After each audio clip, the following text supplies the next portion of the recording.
Hey guys, Tone here. I'm going to do a squat video for you today because I feel like I'm saying the same thing over and over and over on the Cube page. So maybe if I give you some tips and techniques through a video from now on, maybe I just link to the video when people ask for critiques and form checks and things like that. I'll start from the bottom up, and we'll just build your squat from the bottom up like we do a pyramid.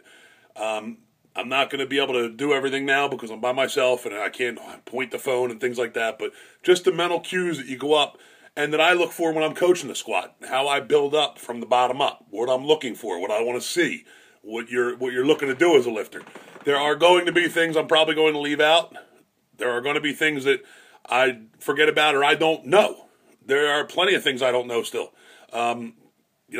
There's different techniques out there. Some people do different things, so there's always going to be something you leave out or miss.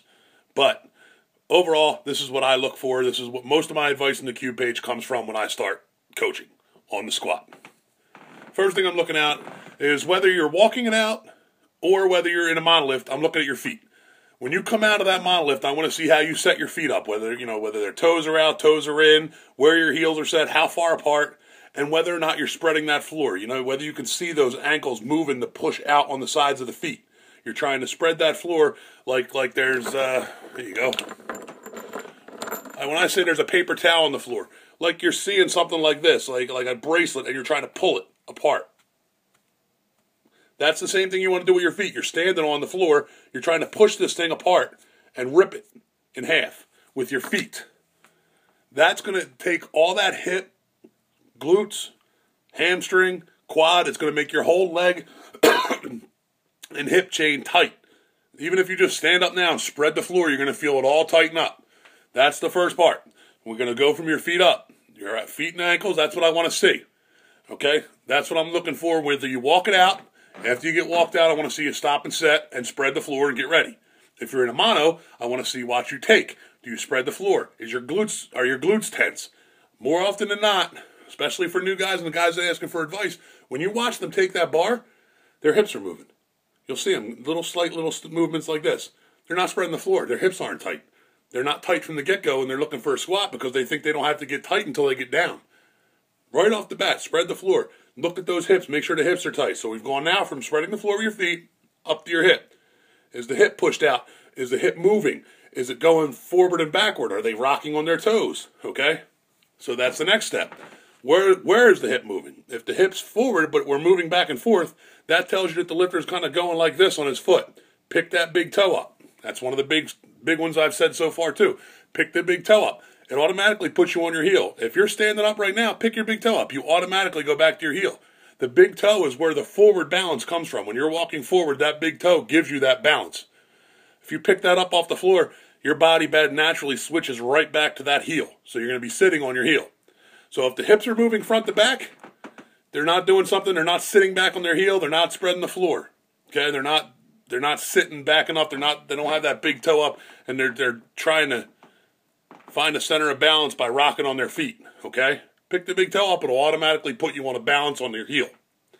If the hips are moving side to side, they're not spreading the floor. Spread the floor. Keep the hips tight. Keep the hams and glutes tight. That fixes that, okay? So from there, we're going to the upper chest and the back. We don't want to see this on a takeout. You don't want to be leaned over. I know that you can't see it great on the camera. You want to be up. You want to see that middle back arched, even on takeout. Now, I'm not talking lean. You don't want to be lean. That bar, as you arch your back, that bar should sit over your knees. You should look straight down, and that bar should follow straight down to your hips, straight down your knees, to the center of your foot. Okay? That's where you're going to start. You get guys leaning some a little forward sometimes. You get guys coming back, and they're the guys who want to, they unrack and they almost fall backwards in the monolift. That happens. The backwards ones happen a lot more on the monolift than they do on the walkouts. The walkout, you already have to walk out, so you have to have some kind of balance. But once they're stood up, spreading the floor, big toe up, now you're looking at their back. Where is their back? Are they leaning too far forward? Are they sitting up? Are they ready to go? Is their back arched, or are they cocked over like that? That's going to be an upper back weakness there. Get the chest up, elbows down. That fixes that a lot. All right? They go like this. It's usually because their elbows and all are like this and they're leaning forward. You get that up and it straightens it out. I know this was terrible camera angle. What am I going to do? I'm by myself. Screw you. All right. So now we're going to hit the squat. We're ready to squat. We're up. Our chest is up. Our elbows are down. We're spreading the floor. Our toes up. You sit back. There are people that go knees first. I get it. That's not how I coach. It's not how I squat, so I'm not going to coach you on that. Let somebody who knows that style coach you on that. Go watch a different video. Sit back. The ass comes back first. When that ass comes back first, that's going to load the whole posterior chain. That's going to load all the muscles you want. So you sit back and the knees go out. That automatically puts all the tension on your hips. Knees out, starts getting the hips tight, ass back. Okay? You're still spreading the floor. Still spreading the floor at this point because that's where that glute tension is coming from. When we keep talking about fucking your hips forward, like you're fucking, pushing your hips forward, sticking a finger in your ass, that's where that glute tension is coming from. Spread the floor, sit back, okay? You get down to the bottom of the squat. The lower you go, as you come down, the further out your knees push. As you come down, throw the knees out, push them out. You're going to feel it get real tight. The problem with some people is they come straight down like this, and then they try and get up, and there's no tightness here. Well, now there's no tightness here because their legs are here. Push out. That puts all that tightness in there in the hips. So as you come low, drive your knees out. That's going to keep all that tension in your hips and everything. Keep the back straight, chest up. You drive out of the hole. Another part we have a lot of issues with.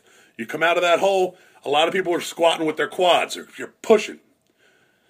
Two different things you can see when you're quad squatting. If they've got Olympic shoes on, a lot of the time you'll see them go backwards. They'll push and their ass will move back because they've squatted and they're not pushing any, there's no tension on their ass. They're pushing with their quads and they move back, and then you'll see them hit their quads and hit their glute and go forward.